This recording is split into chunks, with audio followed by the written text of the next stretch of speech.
We believe we have a mandate to bring godly change to our nation and the world through the 7 spheres or mountains of influence. Welcome to the Truth and Liberty broadcast, brought to you by 7M Ventures and Andrew Wommack Ministries.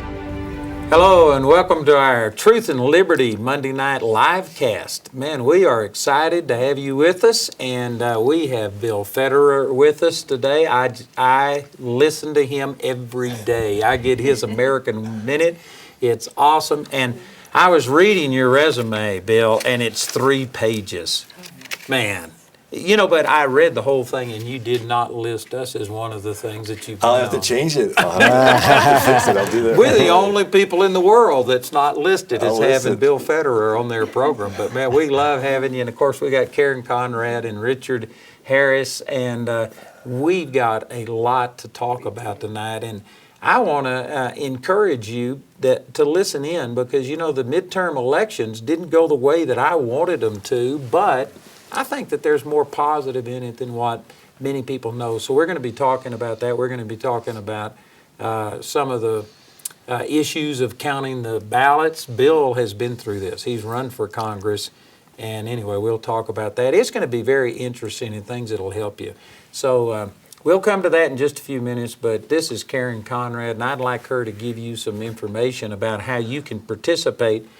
And Karen, we were just talking about that. If you are watching on some other what do you call it, server or social media? If you're watching on some social media, we would encourage you to go to Truth and Liberty because we've been having some of our feeds cut off. Anytime we say things they don't like. And if you'll go to Truth and Liberty, you can avoid that. Yes. So tell them how to do all that. Yes, great. Well, welcome everybody. Welcome to Truth and Liberty. We're so glad that you're with us tonight. So the best place for you to watch this live cast is at truthandliberty.net. And as Andrew mentioned, that feed is directly from us and it won't get censored, right, Richard? That's right. Yeah, so, and I want to give you a few updates. First of all, if you want to watch programs, we have a whole archive section in truthandliberty.net where we list out all of the past broadcasts. And actually, we're going to be launching a brand new website, upgraded one this week, so watch for that as well. We want to encourage you that you can watch Andrew on Gospel Truth TV and all of the live casts. You can watch those too. And so if you want to join us there, that feed would also be a good one because that's direct from us. And one of the things we do that's really special in the Truth and Liberty broadcast is we take questions. So if you are watching on social media, go ahead and enter that question in the comment section. If you're watching on the website, you can enter the question right in the chat section. And we have a whole team that is standing by looking for those questions, and they'll forward them through. We already have some questions. We have an audience that's really engaged already tonight.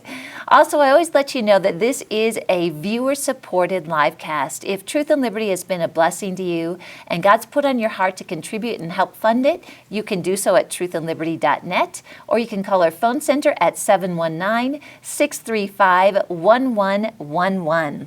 And we give away a free product every week, and the way that you are eligible to receive that is to subscribe at truthandliberty.net. And I want to congratulate last week's winner was Jim Norman, and you get to receive Vote the Rock by E.W. Jackson. And tonight, Bill, you've got a great book here. We are giving away the book, What Every American Needs to Know About the Koran. Right? Do you want to tell us a little bit about that, Bill?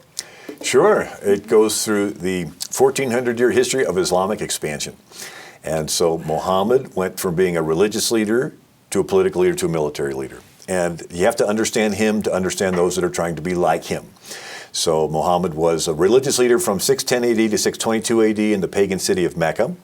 He only makes about 70 converts and he begins to get confrontational. So the people of Mecca decide to chase Muhammad out of town in 622 AD. He tries going to a city called Al-Taif. They don't want him. They pelt him with rocks and stones. He has nowhere to go. He's a Muslim refugee. He goes north to a Jewish town called Medina. The Jews are nice, let him in as a Muslim immigrant. And he goes into the minority neighborhoods and he finds people who have grievances against the Jewish government and he organizes them into a following. We're familiar with the term of organizing in the community. When his following gets big enough, he goes to the Jews and with his followers and he pressures them to accommodate him and his followers politically. They make a treaty. Now Muhammad's a political leader in addition to being a religious leader. When his followers back in Mecca get confrontational, they get chased out of town. They are Muslim refugees. They go to Medina as Muslim immigrants. And Muhammad allows them to rob the caravans headed to Mecca in retaliation for Mecca chasing them out of town. So where Jesus said, if they take your coat, give them your shirt, his attitude was, if they take your house, you retaliate, take their caravan. So he gets a whole chapter of the Quran. It's Surah 8, chapter 8.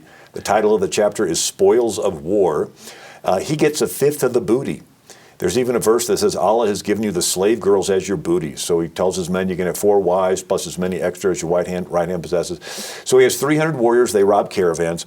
And within 5 years of Muhammad coming into the Jewish city as an immigrant, there's not a Jew left in the city. They were chased out, killed, or enslaved. Within the next 50 years, the Muslim caliphs conquer Jerusalem, which had been a Byzantine Christian city since Constantine. They conquer Syria, which had been completely Christian for 6 centuries, evangelized by the Apostle Paul. The name Christian was first used in Syria until Caliph Umar conquered it. You're talking about. Wow. They need to get the book or you'll preach Yeah. the whole thing. He has it memorized. Anyway, so This is amazing. past I behavior is know. the best indicator of future performance, and so that's the idea. So Wow, that's Bill, the that's mystery. amazing. So if you want to be eligible to win this, subscribe at truthandliberty.net. And then also, they can probably find out more or order this book at your website. Could you give us your website, Bill? AmericanMinute.com. Oh, awesome. That's amazing. We'll have you sign this as well. All right, very good. So I think that the last thing I was going to mention is that we have the Heart of Christmas that's coming up on December 7th through the 9th. So if you've not yet got your tickets, go to heartofchristmas.org. All right, so we have so much to cover tonight after the election. Yeah. I also want to mention Richard Harris in case you're brand new, but he's our resident lawyer. He's a blessing. And I say all of these generalities about wasn't there 2 states that passed a pro-life, and he gives you the details and the number of the bill. And so, man, he's just a really great asset. Plus, all of this is new material that he put on our Truth and Liberty website this week. We have hundreds, I'm not sure how many, but hundreds of things on there, and they're organized. Also, Bill Federer's American Minute, which in my estimation is the best thing I get sent to me. You've been doing this for over a year, and I read it every day. And I tell you what, I have learned enough. And it's not only American history, even though you call it the American Minute, but I remember that as you talked about how the Americans were having to deal with the Barbary pirates, you go back and show that that's Muslim, where it came from, where the slave trade came from. And I mean, you're learning world history. You are a walking encyclopedia. I don't know how you did all that, but we appreciate it. Well, thank you. And so on our on our Truth and Liberty website, we have the American Minutes there that are all organized topically. Now, I get it sent to me on a daily basis, and I'm sure they can get that. You go to AmericanMinute.com and sign up, and that's a great way to do it. But you can also go to Truth and Liberty on our website and get that, and that would be really good. So we got a lot to talk about, but I think that the main thing here, Bill, I would like to get your input on the midterm elections. It wasn't as positive as I was believing for, but there is a lot of positives in it. How do you take away from the midterm elections? I think we need to continue to pray until after the challenges are over. I ran for Congress 3 times, and 98, 2000, 2004, and so I have personal experience of the tactics they use for voter fraud, and so we need to really seriously pray. We need to pray for the people in California, the fires there. We need to pray for lots of things. Israel that was shot with a bunch of bombs. But the elections, I really do think we need to stand in agreement that they will not be stolen. An interesting story I wrote in one of my books, Lyndon Johnson was running for Senate in 1948. It was a primary against Coke Stevenson, and he lost. And on election night in Alice, Texas, in Jim Wells County, his hometown, they find a box of ballots that had not been counted yet. And so his campaign manager, John Connally, who goes on to later be the governor of the state, he goes down there and they get the party boss named George Parr to allow him to sort of come in and help out. And of course, George Parr later committed suicide, sort of suspiciously. Well, so after this confusing week, they discovered 202 extra ballots that had not been counted in this box that nobody knew. And it helps LBJ to win the Democrat primary by 87 votes. And so Coke Stevenson, he's a Democrat, he says, wait a second, he gets an investigation going and files a lawsuit to stop it. And sure enough, they find out that these 202 names are names from a local cemetery. They signed in alphabetical order with the same ink pen and with the same handwriting. And That's so terrible. the local judge throws LBJ's name off of the general ballot. Well, LBJ uses his connections with the Democrat Party in Texas, and they switch it and get his name back on. And so then it's appealed to a higher power, and LBJ gets Congressman Abe Fortas to intercede with Hugo Black, who is a Supreme Court justice appointed by Franklin Roosevelt. And Franklin Roosevelt loved LBJ, right? The New Deal programs in the Great Society welfare state, sort of the same thing. And so Hugo Black, as the Supreme Court justice, says, we're not going to get involved. We're going to let this Democrat Party decision in Texas stand. And LBJ got to be the Democrat senator from Texas by 87 votes. And so he got nicknamed Landslide Lyndon. And it was sort of a tongue-in-cheek joke that he won by a landslide. Yeah, 87 votes. Wow. But even on the website, the Greg Abbott, and different people in Texas, they'll say, Texas is not unfamiliar with voter fraud. In 1948, we had a famous case of voter fraud. So finding ballots that have, quote unquote, not been counted is your typical voter fraud tactic. So that was 1948. Do you think that this is a real possibility in 2018? Yes. Mm-hmm. And what's your 7 personal years experience? later. We were talking about this off the air, but you've had some of this same thing happen. Right. I ran against Dick Gebhardt. He was the House Minority Leader. He was the Nancy Pelosi before Nancy Pelosi. And we had A dubious honor. we had the president's uncle chair my finance committee, Bucky Bush. He was the younger brother of George H.W. Bush and the uncle of George W. He just passed away this past February. But he helped chair my finance committee. So we raised several $1 million. We had Chuck Norris do radio commercials, and Ted Nugent did commercials, and Alan Keyes and Phyllis Schlafly and Judge Roy Moore, who's a great guy that they slammed. And we had the top 3 members of Congress come in. At the time, it was Dennis Hastert, Dick Armey, J.C. Watts, and it was the most expensive congressional race in Missouri history. And then Gebhardt was so challenged that he takes the entire Democrat leader's victory fund and funnels it into his own campaign to spend against me. So a total of around $9 million. And So that probably helped other Republicans, even if it didn't help you. right, so he did win, but he won by such a narrow margin, and because he took money that was promised to other candidates, they voted him out of his minority seat position. And so here he is, 28-year incumbent with no position in the party. He drops out. So I didn't get in, but I helped retire him. Well, good. But in the process, we saw a whole lot of things. People went in to vote for me, and my name wasn't on the ballot. And they go, oh, this is a confusion. We'll fix it next time around. It's like, yeah, that really doesn't help now. Another time, they lost boxes of ballots. And so we had a volunteer at the Jefferson County Board of Election, and they're checking off all this, and they can't find boxes of ballots, and they get a phone call. We're at our victory party, and he says they can't find the ballots for Guffey Elementary School. Now, that happened to be the precinct polling place of the largest precinct in the Jefferson County, and I stood for 8 hours in the cold on Election Day, shaking thousands of hands in front of Guffey Elementary School. And when they call me and says they can't find the box of ballots, I'm like, who's in charge there? Oh, some 80-year-old lady, she went home a couple hours ago. I'm like, who else is in charge? They get somebody to go to the basement, and they bring up the box on a cart, in the elevator. But it's one person bringing it out. And the law says every box of ballots to be in full view of a Democrat and Republican election judge until it's counted. And here it wasn't. It was in the basement, and one person's bringing it up. And anyway, we had an attorney named Grant Johnston, and he was helping us. And the next day, he's like making phone calls and saying, this is either gross negligence or voter fraud. And the next day, they find him dead. Right? So, wow. But there's lots and lots of stories. I can keep you on the rest of the hour. That seems to be a pattern. Yeah. that there's a lot of people who are conservatives that if they oppose the liberal establishment, they wind up dead, even to Supreme Court justices.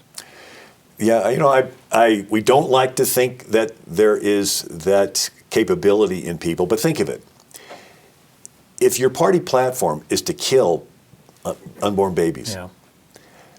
is there anything that you can't do? If you can mentally justify killing an innocent unborn baby, is there anything you can't mentally justify? What's voter fraud? I mean, it's nothing compared to killing a baby. And so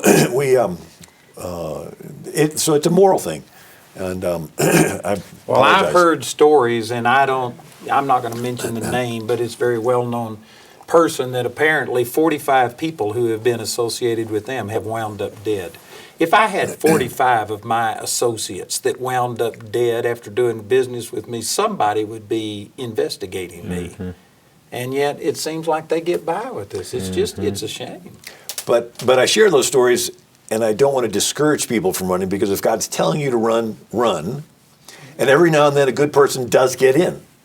And it only takes a small group of people to make a big difference. I tell people there's 3 groups of people: those that make things happen, those that watch things happen, and those that wonder what happened. Yeah. Wasn't it Lincoln that said that? It could have been. I think so. I think Lincoln That's said funny. But only I think 15% of the country actually got behind George Washington.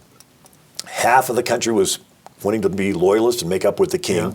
Another third was trying to decide which bandwagon to jump on, but only around 15%, maybe 10% helped Washington from behind the scenes. Yeah. But it's always a small group, little Gideons, that make a difference. So I want to share that. Sometimes you hear stories of the voter fraud. They go, oh, why do anything? No, do something, and God still makes a way. And even if you don't win, it's still, because my race running against the House minority leader, I spoke 2 times in the House Conference Committee. So this is the Republicans meet, of course the Democrats meet, and they meet before they go out onto the floor. This is their strategy session. And so I spoke there twice. They have you only get like 3 minutes to talk, and they got this stoplight there, And so J.C. Watts was in charge. He was the House Conference Chairman. And they go, okay, Bill Federer, get up to speak. And by the time I got done talking about Gebhardt, they're all like clapping. I want to help you. So I got all there into it. So it did. I didn't win, but it did help give me more of a platform. Do you feel that you are making a bigger difference now doing what you're doing than if you were in Congress? I think so. I pray so. And you impact a lot of people. This resume, you've been on every television thing that there is. You've been on all the radio thing. We could go through it. It'd take 30 minutes to read all of the places that you've been. Plus So God's given you a platform. Well, my wife reminds me, there's a saying, a big shot's just a little shot away from home. So we're all little shots. But I do think that if the Lord's put it on your heart to run. And if you win, you win. If not, you're at least still making a difference and standing up for the right. But I would look, if I was to run for Congress or something like that, first of all, I'd never make it because everything I've ever said is on tape. They would crucify me. But I wouldn't step down. I feel like I'm having a bigger impact doing what I'm doing than if I was in Congress. You are. And so I don't know if that's the way you feel or not, but you really are influencing a lot of people. Well, I sometimes feel like I'm just passing spiritual ammunition to those on the front lines. And I've used it a bunch. Yes, you have. Well, appreciate the ammo. You're creating a legacy. How many books have you written? Over 20 at this point? Yeah. And you could stock a whole library with the information you've written. You should have seen our students outside class today buying up everything he's got. It was awesome. So you mentioned this book about what you need to know about the Koran. What are these other books? You might advertise them. People. You're kind. Thank you. This is my first book, and it's called America's God and Country, Encyclopedia Quotations, and it's a encyclopedia of God and country quotes arranged alphabetically. So Abigail Adams at the front, William Bradford, Christopher Columbus, Charles Dickens, Jonathan Edwards, Ben Franklin. So you just go through, and it has 100 pages of endnotes at the back and a topical index and so forth. It's just a reference book that students use, professors use. I think we talked before the program at the Supreme Court actually cited the book by name in a decision. Congressmen have quoted out of it. So it's a book to help you do what you feel led to do. A lot of pastors say, yeah, every 4th of July, pull it out and help write sermons. And Focus on the Family picked it up when it first came off the press and sold several hundred thousand. So it sold over 500,000 copies.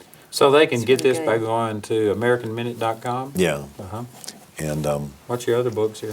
so this is my latest one, The Treacherous World of the 16th Century, How the Pilgrims Escaped It, right? Thanksgiving coming up, Pilgrims. Oh, good timing. So it goes through everything that was going on in Europe that caused the Pilgrims to come over in the first place.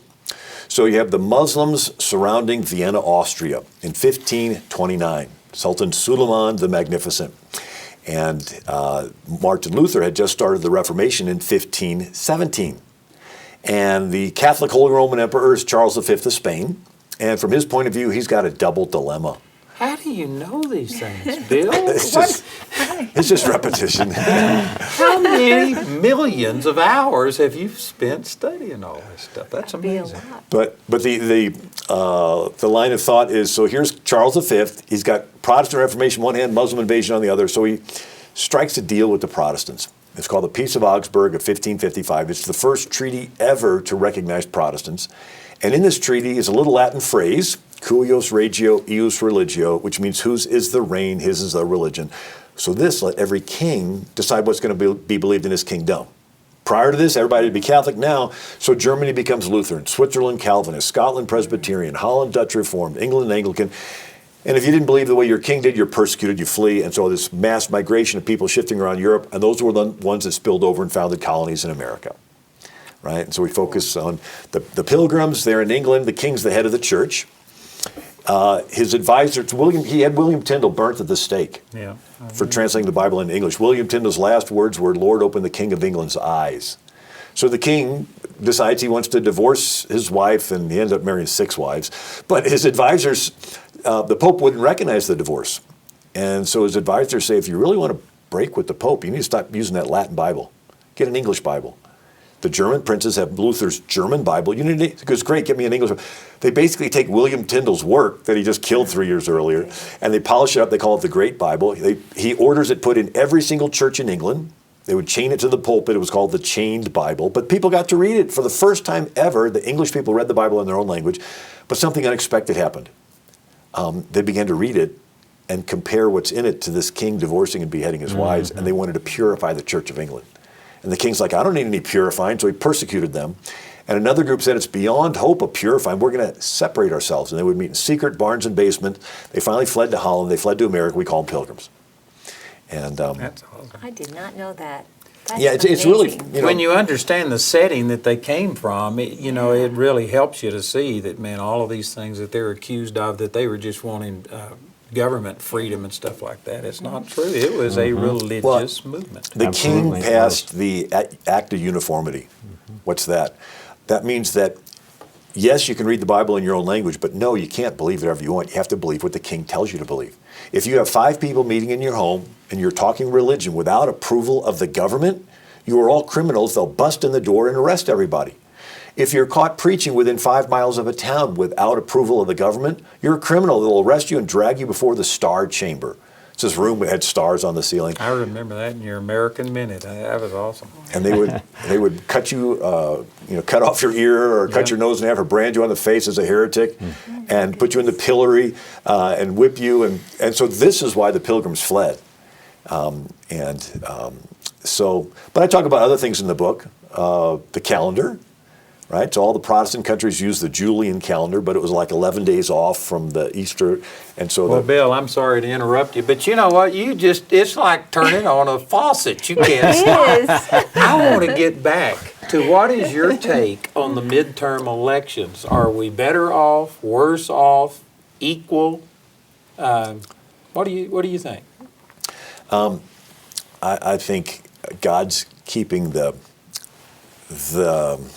risk factor high to keep us on our knees. That we can't sit back and say, okay, it's all taken care of now, sort of like what we did after the general election. We need to really get serious about it. What's at stake? I mean, if they are able to steal some of these Senate seats, they could theoretically impeach the president. President Trump has surprised everybody as being the most pro-life president. He supported Israel. He's doing all these great things. And so I know, and you do as well, I'm sure, individuals that know him personally, and he is a praying man. And whatever he was before, now he's a praying man. I actually know one person who has convinced me that he really has prayed and asked the Lord to become his Savior, but this man gave him specific instructions not to use that as something that he presents, because people would immediately look at it as he's trying to whitewash his past and stuff. And so, and you know, if, say for instance, if Huckabee, who was just with us last week, or Ted Cruz, or any of these guys who are outspoken Christians had been elected, and if they were doing the things that Trump was doing, they would be yelling separation of church and state. Right. You're cramming the gospel down our throat, but nobody's accusing Trump of being religious. It's like he's a wolf in sheep's clothing, or a sheep in wolf's clothing. Opposite. Yeah, and so he's getting by with things that nobody else could. That's true. Wow. So what do you think about, from what I understand, the Senate, worst case scenario, we would still gain one vote. And so I think that one of the positives that could come out of this is that the confirmation of judges is going to go ahead. Yeah. And that's a big deal that could last for a generation. So that's a positive that came out of it. I think that's the biggest deal.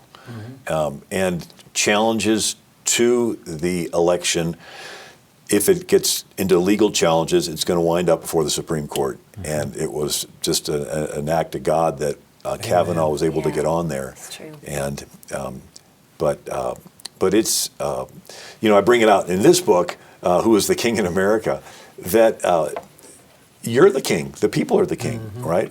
Kings have subjects who are subjected to their will. The word citizen is a Greek word. It means a co-ruler, a co-king. I learned that through your American Minute. Man, these things are great. You need to get the American Minute. Yes. I'm a big promoter of your God bless you. And so the word citizen means co-king. And so you who are watching, you're citizens, you're co-kings of America. And there's, and I say pastors are counselors to the king, because 70% of the Americans go to church. They're identified in Pew, P-E-W, Pew form. Says that 70% of Americans identify themselves as Christian. 20 years ago, it was 90%, because I've been keeping track with the numbers. So it's sad that it's going down, but 70 is still a majority.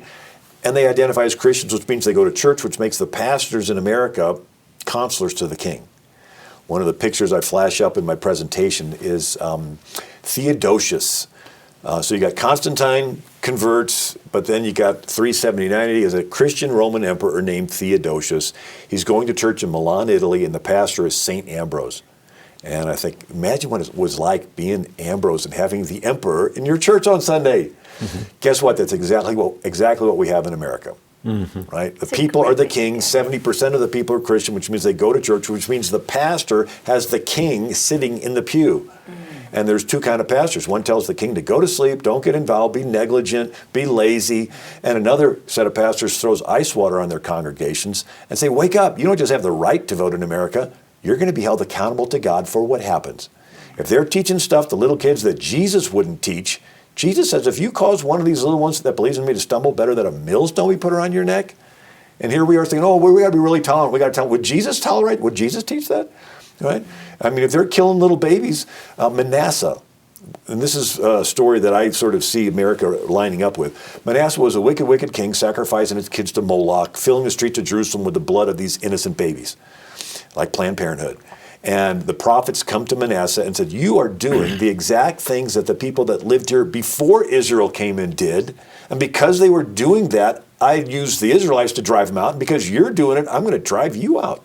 So judgment was pronounced. But Manasseh had a grandson named Josiah.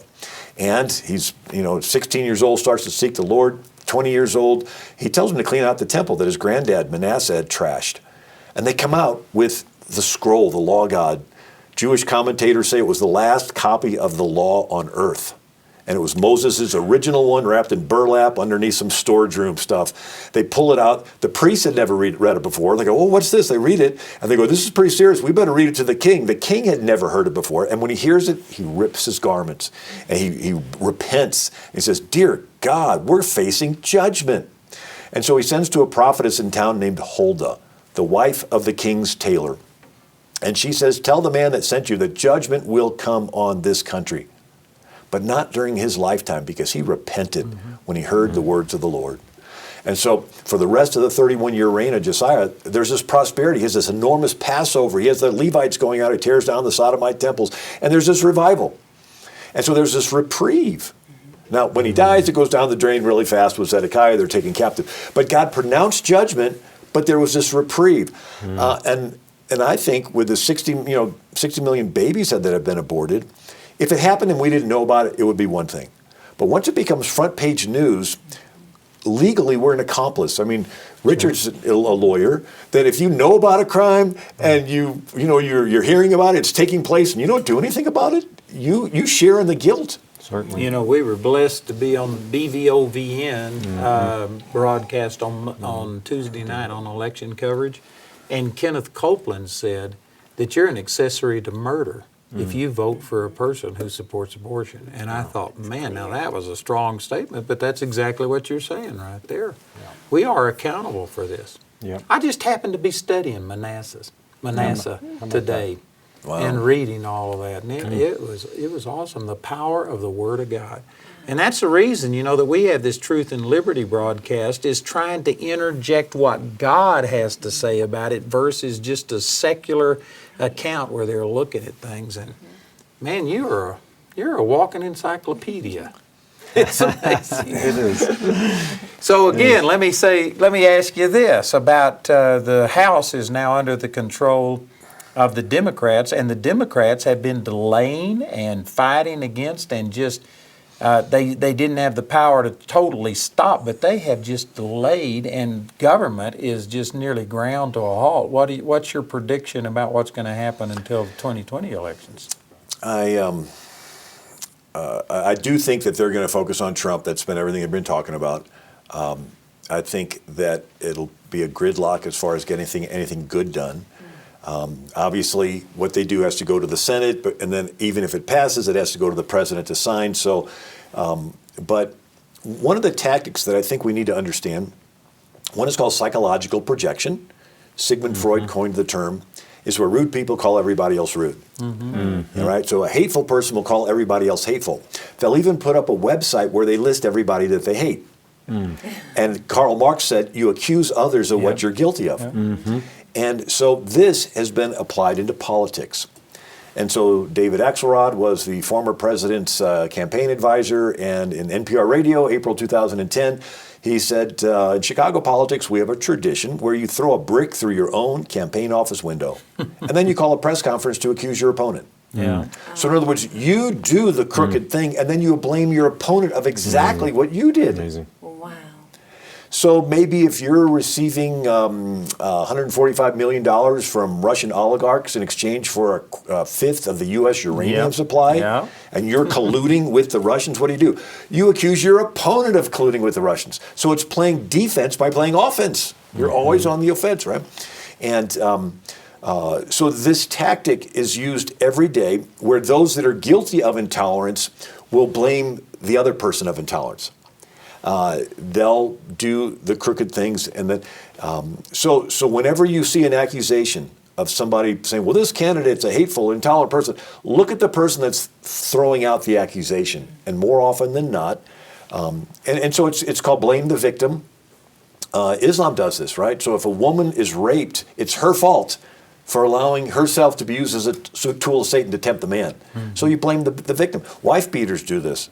Well, it's your fault. You offended me, so that's why I beat the tar out of you. Bullies do this on the playground. Well, Well, I agree that that's the tactics that they use, but I've never heard anybody else say this, but something that Trump said after the midterms made me think that if they're going to do that, and if they're going to just keep investigating and doing all of this, he implied, or something made me think, that he would start investigations on them. He did say that. And all of the previous guys that are relatively nice, they wouldn't pull those same things. But I think they might have meant their match in Trump. And if he starts doing that stuff, he might be able to get some leverage on them and get some stuff done. It'll be interesting to That see will be, how this especially plays since out. his attorney general just resigned and he's going to get to appoint a new one. Yeah. But that was Trump, interesting. I don't think he's taking anything off the table. It's not like he's going to play fair if the others are going to play dirty. I think he'll do about the same thing. So I like him. He's got backbone. Yeah. And, He really does.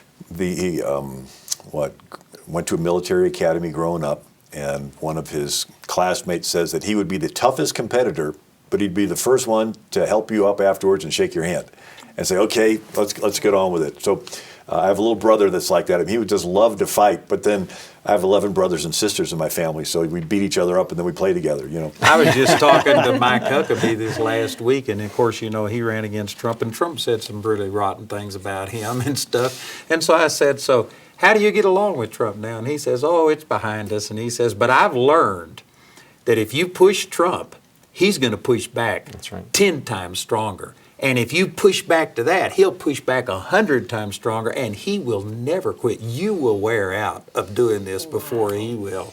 And in a way, that can work to our advantage. You need to have leaders that do that. One of my friends is a retired attorney that did union negotiating on behalf of the company. And he said that he would be the one to go in with the union bosses. And if you sat there and says, now what do you want? And okay, you want this? Okay. And if they see that you're just giving in to them, they'll say, well, I want this too. And I want this too. And he said, but you'll leave the room, they'll own the company. And so he says, you have to go in the room saying, okay, all the stuff that you have, we're taking it all away. I know no longer this, and they're going to be like, what? And then, they'll say, well, and then they'll feel happy just to get back to where they started. The reason I bring that up is we send up congressmen and senators that want to be liked. Oh, I want everybody to like me, I want everybody to vote for me, and we send them in, so they go into a room with the other side and they say, oh, well, let's get along, let's be really nice, and they're just sort of pushing them over. Well, we want this. We need to send up fighters, people that say, we're going to stand up for the values. And we're not doing it for us, we're doing it for the next generation. There's a proverb that says, a good man leaves an inheritance to his children's children. If you're really a good person, you want to leave your kids a country with as much freedom as you had.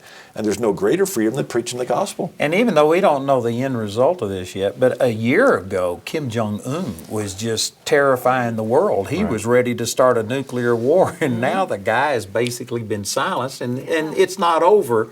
But Trump was able to negotiate from a position of strength using the exact tactics you're talking about. And he's not a globalist. I love that. But for the last, after World War II, other than a couple exceptions, the leaders have been leaning to be globalists. And they've been selling out America's interests even Harry S. Truman, pushing the United Nations through. We were the ones creating the United Nations, so we thought we'll always be in charge of it. We didn't realize that it would sort of be co-opted. And you'd have 57 Muslim countries inside of there starting their own little United Nations called the OIC, Organization of Islamic Cooperation. And they didn't like the UN Declaration of Human Rights, so they created their own Cairo Declaration, which says you can beat your wife and kill apostates. And so we created this monster. So it is. Trump is not a globalist. And I love the fact that he is holding the United Nations members accountable and saying, you start paying up. You haven't been, putting money into your defense and stuff. And I just love the way he's doing it. It's just common sense stuff, but nobody has done it before. I mean, I want to let us know we were this close to a one world government. If the election would have gone the other way, the parties in power that would have been in, it would have been signed, sealed, and delivered. And even the first Bush, I think, was leaning that direction. I mean, we've had Republicans in, but they didn't put the brake on. They didn't. So we're in a reprieve moment, and we've been enjoying it. We're thinking, oh, it'll continue. I mean, even if Trump gets in another 4 years, which is my desire, who's going to come after him? The other side is building this momentum.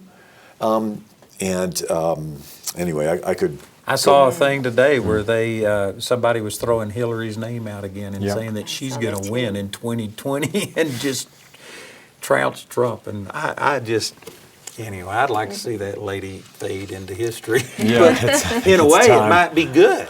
I think people are Hillary fatigued, and if she runs again, it might be good for the Republicans. I do know some young people who are Bernie supporters, And the only thing we can agree on is that Hillary's crooked. And you know, she stole Bernie's. And the lady from New York that is an out-and-out socialist, she won, which that just surprises me. I mean, we're losing the battle. I hate to say that, but we are not winning the battle on educating the Americans in the major areas, New York and California, those places, and even Colorado now has gone totally liberal with electing a gay governor. And I don't imagine you saw this, but right after Trump was elected, Polis went on with an ad that just trashed Trump and everything he did. And at the end, he kissed his homosexual lover on the lips and says, "Take that, Trump," and stuff. And that's the guy that's now the governor of Colorado. So it's not good. The LGBT agenda is effectively simply a creative way to declare war on Christianity. Yeah, it is. And you read history, I read lots of history, you see trends. The trend in Europe is it's gone from a Judeo-Christian Europe with Catholic cathedrals, Protestant Reformation, and Jewish neighborhoods, to a secular Europe with the French Revolution and Robespierre, Napoleon, and spreading all this French secular, anything goes, free sex, LGBT. Now it's turning into an Islamic Europe, with Muhammad being the #1 name for newborns in London, Milan, Brussels, and with no-go zones. So Europe's gone from Judeo-Christian, secular, gay, Islamic. And within just a short period of time, just by population growth, because they average 9 children per person or per couple, it's going to become Muslim, and they can run anything through they want. So the LGBT movement is just a transition phase. It's not a permanent phase. It's a transition to go from the Judeo-Christian past, LGBT for a short time, and then it gets taken over by Islam. And the problem is those that are promoting that agenda can't see it. We need Bill, to reverse it. I hate to shut you down, but we do want to take a few questions. Man, It's you okay. just, you turn you on, it's like Niagara Falls. How do you stop this? It's amazing. Well, we do have questions coming in, and actually we've got a lot of people on from pretty much every state in the United States. And then also worldwide, we have quite a group of people on tonight. We've got people from Thailand, New Zealand, Ghana, South Korea, South Africa, China, Ireland, Canada, and Philippines. So I'm sure this is very interesting to that group, because we've talked before, what happens in the United States really does affect the globe. Absolutely. So, Bill, this is just a real quick question for you. Our audience wants to know if you have audio versions of your books. I'm working on it. Okay. I have one, a lecture that I did on Islam that we make available. There's lots of places I've spoken, they record it, they put it up on the internet. But as far as the audiobooks, that's one of my projects. All right, awesome. Okay, so we have got many questions. I'm going to go for the first one is Reepa Cheap, who's on frequently. Thank you for joining us. And Reepa Cheap asks this: with all the apparent distrust in our election systems, what is the best way for our country to conduct elections fairly and accurately? Do you want to take that one? Paper ballots. The potential for voter fraud, the way it is now, it's so easy to do voter fraud. So they have you vote at the polling place, you box it up, and then it gets counted when it gets to the Board of Election. Imagine if Walmart told all their cashiers, don't count the cash at your cash register, just pile it all in a bag, and we'll count it once it gets to the bank. Well, the person driving around with all this cash, it hasn't been counted yet, right? So to tell people, don't count, what needs to happen is you have paper ballots, and you have them at the precinct, and you have a Republican, Democrat, and any independent, whoever. You sit around a table, you count the ballots as many times as necessary until there's an agreed total, and you sign off on it, and you tape it on the window. Then you package up the rest, and you send it to the Board of Election. So if you're running for office, you can go to all your precincts, you can add up all the totals for your race, and you better see the same thing on TV that night.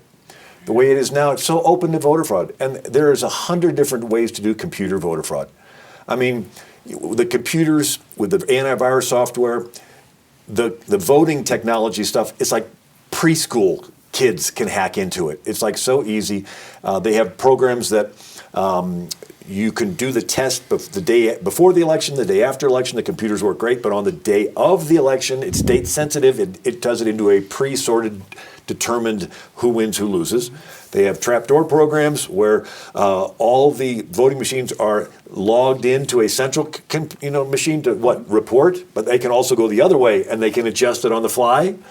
There's so many ways. There's ones where it'll work perfectly, but then if the electricity gets shut down and it reboots, it'll reboot with a predetermined percentage of the elections.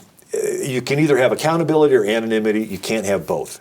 If you want an anonymous ballot, there's no way to know. They can show up with truckloads of provisional ballots, and you don't know who filled them out. They're just sort of appearing. Been created. And so paper ballots, count them all at the precinct level, and then you package them up. Is there anybody who's pushing to do it that way? Believe it or not, Bill Clinton said that one time. But I think other different countries do it. Maybe, I don't know offhand, but I've read about other countries that do it. And you think, oh, well, is it going to be so complicated? No, it's not. You just break it into small precincts, maybe take half an hour for them to count it. Oh, that's great, Bill. Thank you. Okay, so this is from Charmaine on AWM Chat, and Charmaine says this: now that the Democrats have power in their chamber, undoubtedly they'll begin to investigate President Trump. What type of crimes warrant removal of a president from office, and can the Senate intervene? So the accusations are brought in the House. The trial takes place in the Senate. Okay. And really, any accusations can be brought on anything. There's no real list of a crime. And the Senate, and so there have been impeachments of federal judges where, some were like drinking on the bench and so forth. There were ones are taking bribes or so forth. But it's supposed to be high crimes and misdemeanors, which means it has to be something that's really terrible. To be honest, he's not done anything wrong. But Bill Clinton was actually impeached by the House, but the Senate didn't follow through with it, and so that's the reason he wasn't removed. Yeah, he was found guilty on 2 counts of perjury, but he just decided to stay in. It's like, okay, he's been impeached, but he just stays in. So but didn't the Senate have to vote on it too? My understanding was that there was like 5 counts of indictments that the Congress found him guilty on. I went to the Senate and they found him guilty of 2. And so he was impeached, but he just stayed in. Oh, really? So.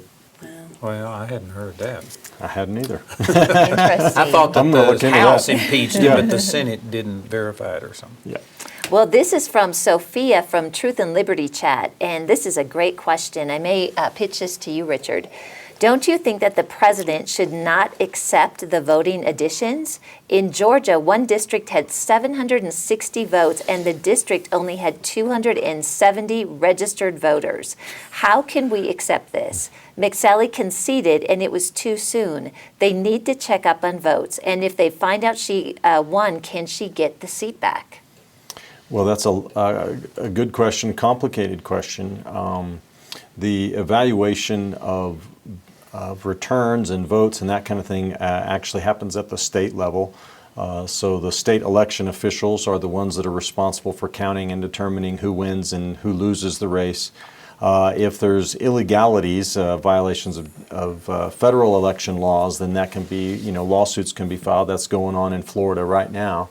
It's really not the president who has anything to, of course he can say what he wants, but he doesn't have any power over that. The Congress, if this is in Georgia, if it's a congressional seat, they can choose whether or not to seat the winner of the election. They have some authority over that, although that's very rare for them not to do that. So generally it's going to be handled at a state level by state election officials unless there's a federal law violation. Interesting. Do you have anything to add to that, Bill? No, other than there's lots of corruption. In my particular race, we decided to look at the voter rolls, and there were 30 people on the city of St. Louis voter rolls that lived at the same address. We went to the address. It's a city parking garage. Oh And they left them on there. So that's why one particular party always wants to refuse to purge the election rolls of people that have died and moved away. And so their names stay on there, and they have what they call walking cash. So on the day of the election, they'll go into different inner city areas and pass out $20 bills and say, here's a name, go there. There was a case in Missouri where they were wanting to videotape people coming into, because they kept seeing the same person coming into the same polling places. I said, well, no, if you videotape them, that could be intimidating. Yeah, just like asking for a driver's license. I mean, think of it. They can't crazy. even buy cigarettes without a driver's license. And here you're wanting to vote for the most important position in the world, and they get to do it without without an identification. Well, I tell you, Bill, what you're saying is very disappointing, discouraging, and I know that there's a lot of people that just say, well, man, I don't want to hear this. And that's the very reason that we're in a mess, is because people just turn away and don't engage. We've got to stand up and do something. Yeah, again, you're the king. You're the king, and if you don't like what's going on, you need to get involved.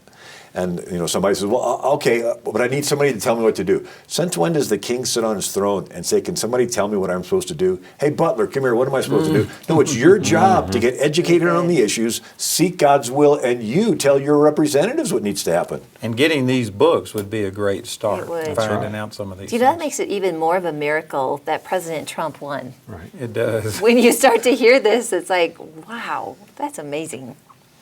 All right, very good. Elaine from Facebook asked this question: could the church defund Planned Parenthood?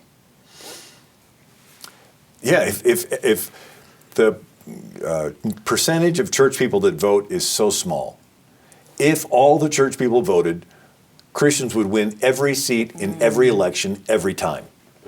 There are so many Christians that don't vote that you're letting 5% of the people decide what's happening. And so yes, Christians could defund anybody they wanted to. By voting. Congress is the one that puts into the budget to fund Planned Parenthood. Congress is elected by people that vote for their congressmen. And if you were to get Christians that stood by their morals and say, look, if you're going to vote for funding Planned Parenthood, we're not going to vote for you. Yeah, so they could stop it overnight. And let me say, this is going to be controversial. Some people get upset at this, but prayer won't stop it. The church can't stop it by prayer. God gave us a republic where voting is how things work. And if the church doesn't get out and vote like you're talking about, your prayers are useless unless there's some faith, some actions to go along with your faith. And I know that there's Christians that won't like that. But there's Christians who pray and they don't ever get involved. Well, if you think of it, God often answers prayer through people. Yes. Well, You have a financial need. You pray. Absolutely. Somebody gives you some money. And so they are being obedient to the Lord to do something. And so we pray for the country to turn around. Well, you need people to say, okay, I am going to do my part and I'm going to vote. I'm going to get involved. I'm going to run for office. And we think of the national elections. Pastor Rob McCoy, he's a Calvary Chapel pastor in Thousand Oaks, California. Pray for him because he's right involved in all the stuff going on out there. And he's also elected to the city office. And he says, think of a pea patch. King David's mighty men, and there was this one mighty warrior of David's that just defended his pea patch. And so your pea patch is your neighborhood. If every church took responsibility for the school board in their neighborhood, the police board, the fire board, if you just took your local seats and say, our church, we're going to pray for all these local people, we're going to run people, if you just took responsibility, the national seats would take care of themselves. And you've compared it to finances. God uses money, and I often say that God is not going to counterfeit United States currency. If you're praying for money, it is not going to fall out of heaven or multiply in your wallet. It says men will give into your bosom, Luke 6:38. And it's the same principle. God doesn't just give you money, He gives you power to get money. He gave us power to run this nation. We're the kings, and if we aren't using our power, our prayers are useless unless there's some actions to go along with it. There's a great quote from Jonathan Trumbull, Connecticut governor, the only colonial governor that stayed on and switched sides from British to American as an American. He says, to trust altogether to the justice of our cause without our utmost exertion would be tempting providence. So to trust our justice, we're just going to trust the Lord. It's like, no, you need to do your utmost exertion That's right. and trust really the Lord. You do good. both. Maybe one more question. We're All getting right. close to running out of time. Okay, this is Ruthie on AWM chat. Says this, do you think Brenda Snipes will be prosecuted for interfering with Florida voting ballots? I'm from Florida and was relieved when Scott DeSantis were elected. In your opinion, what do you think will happen? Do you have any input? I think we have to see how it unfolds. No, I don't have an opinion yet. We'll have to see. Yeah, I mean, I emailed a friend of mine, Matt Staver, and I said, Liberty what if we Counsel. got somebody from every single precinct in Florida to file a lawsuit and to say that we're challenging this attempt to steal the election, and even if one of them gets through the state level to the Supreme Court. But it needs to be us doing something. And I believe that somebody watching is going to have some ideas to do something. And I encourage you to do it. Get on the phone and make things happen. Again, really it comes good. back to do something. Don't just sit here and talk about it, pray about it, do something. Right, that's right. Maybe one more question. All right, That was great. quick. That was quick. And so this is from Doodlebug on AWM chat. And Doodlebug says this, how does the Republican loss of the House impact our support of Israel with a view of biblical prophecy? Well, the president is supporting of Israel, and Nikki Haley had been quite Yes. strongly. Congress really doesn't do much other than approve a budget. And so maybe funding that we're sending over to Israel may be at risk, because if they put forth a budget that doesn't include it, the president can't just, maybe there's some emergency stash that he can have access to, but as far as the budget, so it could limit whatever financial aid we're giving. But I would to Israel. suspect that even among Democrats, there's some that are supportive of Israel. Yeah, it's Fewer and teetering fewer. on their. I would So think party that would line. be hard to eliminate Israel Yeah, in a budget. I mean, that's what they would love to do. Yeah. I'm not sure that could happen. Yeah. Do you know, Richard, is there anything with all of these articles, is there anything that you might want to just quickly point out to people that they should read or take a look at that's on truthandliberty.net? Oh gosh, all of them. I was really encouraged by the two measures that passed in Alabama and West Virginia. There were two state questions there on abortion, both of them laying the groundwork for if Roe versus Wade is overturned, that the public policy of that state would be to protect the unborn. And then also in Alabama that the Ten Commandments could be posted in public places without violating the Constitution. So I refer you to those. I think those are encouraging. And those amendments also said that if Roe versus Wade does get overturned, that you would not be able to sue the state because it is the right of an individual, and it would Yeah, limit that. yeah. So it's pretty strong yeah, amendments. yeah. That's good. So we're just about out of time. Man, it's gone quickly. It has. I know that you've been blessed. You've learned something. And again, I'd encourage you to go to AmericanMinute.com, check out Bill Federer, and get these books. I tell you, they would be a blessing to you. And we've still got plenty of work in front of us. And so I encourage you to pray, get involved. One little last thing, God loves to wait until things look hopeless. Amen. And then he raises does. up little nobodies with faith and courage to do big things. Well, we're right there. We're proof of that. So let's agree. Thank you for joining us, and God bless you. We'll be back on next Monday night, and we encourage you to tell somebody about it. Go out, check out truthandliberty.net and AmericanMinute.com. God bless you. Join us next time for the Truth and Liberty broadcast. Find tonight's episode and related articles and links at truthandliberty.net.